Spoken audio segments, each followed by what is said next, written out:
Travel எவ்வளோ பண்ணுறீங்களோ ரிஷபராசி, எவ்வளோ ட்ராவல் பண்ணி பேசி பிஸ்னஸ் பண்ணுறீங்களோ உங்களுடைய பிஸ்னஸ் அப்படிங்கிறது க்ரோத் ஆகும். இப்போ எல்லாமே ஆன்லைன் அப்படின்னு வந்துருச்சு இல்லையா? நீங்கள் ஆன்லைன்லேயே உலகத்தில் எத்தனையோ பேர் பார்க்குறாங்க. அப்போ ஆன்லைன் பிளாட்ஃபார்ம் அப்படிங்கிறத ரொம்ப ஸ்ட்ராங் பண்ணும். அங்கே நீங்கள் பேசுகிறது, அங்கே நீங்கள் காட்டக்கூடிய பொருள் அப்படிங்கிறது வசியமாகும்.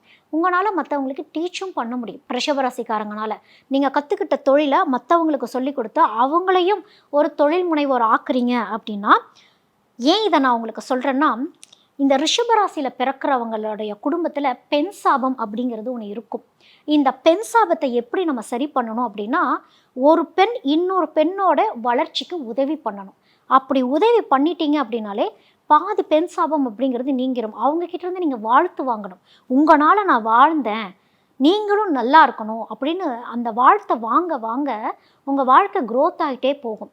இது உங்களுக்கு தொழிலுக்கு. ரிஷபராசி பெண்கள் லைஃப் பார்ட்னர் சூஸ் பண்ணுறாங்க அப்படின்னா மிக மிக கவனம் அப்படின்னு தான் நான் சொல்லுவேன். ஏன்னா கரெக்டாக போய் ராங்கான லைஃப் பார்ட்னரை சூஸ் பண்ணுறது பெரும்பாலான ரிஷபராசி பெண்கள் செய்யக்கூடிய ஒரு தவறாகவே இருக்கும். சுக்கிரன் ஆசைகளை தூண்டக்கூடியவர், அவசரப்பட்டு முடிவெடுக்க வைக்கக்கூடியவர். குரு தான் நல்ல திருமண பாக்கியத்தை அமைச்சு தரக்கூடியவர்.